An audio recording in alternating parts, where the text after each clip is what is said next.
Welcome back to the Road to Nationals series. In today's episode, I'm going to take you through an upper deload workout. So my first exercise here was strict presses, and I did 2 sets of 3 at 80 kilos. So 80 kilos is actually quite a high percentage of my 1 rep max, because my 1 rep max is only 92.5 kilos. However, these triples actually felt fairly easy. I feel like if I had to push like to failure, I could have maybe got 5 or 6 reps. And just the general load is so light, even though it was a fairly high percentage of my 1 rep max. Like I said, for deload work, I normally do lighter percentages.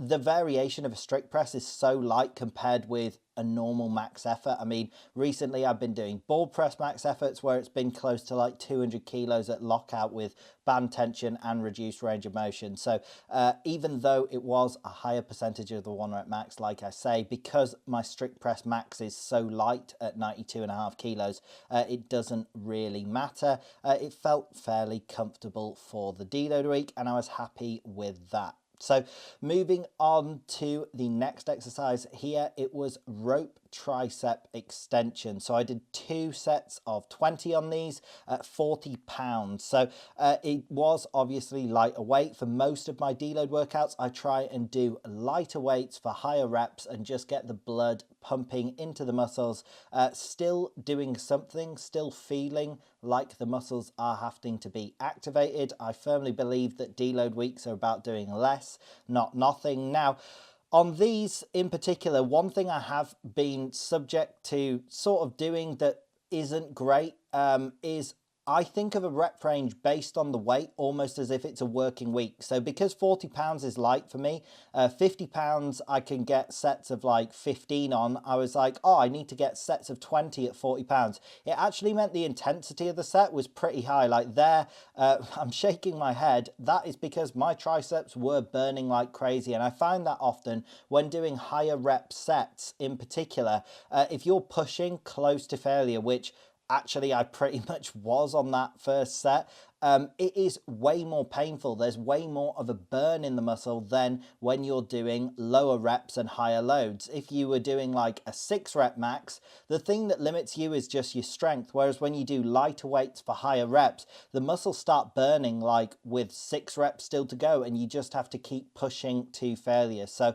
that's actually what I found there. Was I was picking an amount of reps that would have been good for a working weight, but I wasn't really considering the fact that it's a deload week and I should probably have just done like sets of 15, even though that's not setting any PR and just matching what I'd normally do with 50 pounds. So that was a little bit of an issue there, but for the rest of the workout, I was sensible. I did actually think about that and take that on board. So the next accessory here was wide mag grip lat pull downs, and I did 2 sets of 15 at 160 pounds. This was way more manageable. I mean, the end of the second set, I had a bit of a burn in the lats. Like I said, doing higher reps often causes that, even if you're quite far away from failure, but that was comfortable, very comfortable. And then I decided to just leave 160 pounds on the weight stack and go straight into a chest press.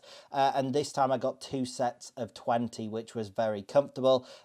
Case in point here, I've got a set of 20 before at like 200 pounds. So 160 pounds on a deload week. It was just about getting the blood flowing. And if you've watched the channel for a while, you'll have seen I always say that my strength massively drops off on the chest press. I think part of it is starting in that bottom stretched position. The first rep, getting it up and into position, often takes a lot out of me. But the reason I mention this is I was able to get 2 sets of 20 here. So that was appropriate for the deload. That's immediate feedback to me that I wasn't pushing too hard, because normally if I was pushing to a set of 20, the next set on the chest press, I find I can only get like a set of 12, 15, 18, something around that, but it is always less than the first set. So anyway, that indicates that here, the fact that I did get 2 comfortable sets of 20, that I picked an appropriate way, even though, again, at the end of the second set, there was a little bit of a burn. I did feel it. My chest was definitely pumped up. But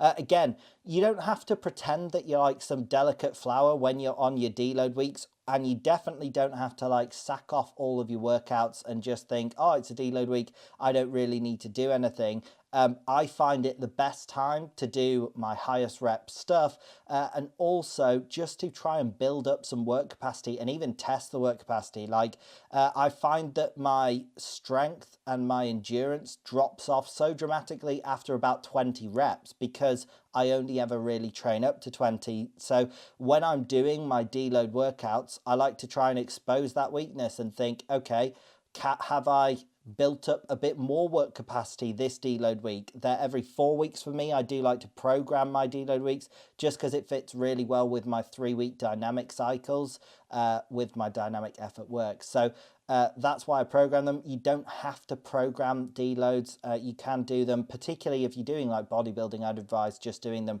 when you want / when you need to for life factors. Obviously, if you're going on holiday, you might need to turn it into a bit of a deload. But for me, I do it every 4th week and I try and update, like I was saying, see, is my work capacity a bit better this week? Am I handling the weight at these higher reps better? And if not, maybe that's something that I need to work on more, even in my normal weeks of training, just do some higher rep work as well. So the next accessory here was loo raises. So I did 2 sets of 20 at 5 kilos. These pumped up the delts massively. Again, it was a little bit challenging for the last couple of reps of this set. You can always tell when it's starting to get challenging with loo raises for me based on how fast I'm accelerating the dumbbells up. If I'm trying to like throw them up as fast as possible, you know, I'm starting to red flag a bit and run out of energy. But they moved very well in general. Then moving on to the next accessory here, it was biceps. So I think last week I got 25 kilos for sets of 12, for sets of 10. On these bicep curls. So here this week at 20 kilos, I knew I wanted to get sets of 15, which is I think what I did. I think I got 2 sets of 15 per arm. So the bicep strength has come on magnificently since I've started to retrain it. I didn't train my biceps for a period of about like 2 or 3 years as I was starting to get more into powerlifting. Whilst I enjoy doing it, biceps are not strictly required for powerlifting by any means. However, as I've developed my program and my training in general, I want to be a well-rounded athlete. So to have high GPP, general physical preparedness. So that is why I'm training things like hip abductions and adductions on my lower days and things like the hip flexors directly or my biceps. I just want to be strong in every way that I can, and I don't think it harms your powerlifting at all. I think a lot of people who are training for a specific sport like powerlifting, they just want to do a very limited vocabulary, if you will, of exercises to basically just do presses for bench press, different squat variations, different deadlifts, and accessories maybe just being something like chest presses or tricep extensions, and just ignoring the back, ignoring the biceps, ignoring grip, ignoring all these other factors that you could be doing, things like hip abductions and adductions, like I said. So I reject that. I think that the best way to progress is to be strong in all different ways, and also it allows you to transition into other related sports. So my first competition was actually in strongman, where the biceps are very much applicable for anything like lifting anything off the floor. So things like sandbags and atlas stones. The biceps are very much used in things like truck pulls when you're grabbing onto the rope and pulling towards you, or any sort of arm over arm. The biceps are definitely involved. So if I ever wanted to go and do some strongman competing after powerlifting, or even dispersed in between, I might do that just because it's going to be interesting and a new thing to train for. It'll be more interesting for you guys to watch as well, but also for me to do. Like, that is an important factor within training that people often overlook. You have to enjoy it and you have to be interested in it. So that is also why I'm training things like my biceps. If I ever do want to go back to strongman or any other strength sport and just try my hand at it. I think it's very unlikely that I do something like CrossFit or calisthenics, but you don't know what life brings in the future. I might decide to like drop a load of weight and get into more body weight type movements, things more like gymnastics and calisthenics. I don't know. So it's always good to be prepared. So moving on to the final exercise here, I did sort of like twisting sit-ups, twisting V-twists. I don't know the name of this exercise. Russian twists, people I think call it.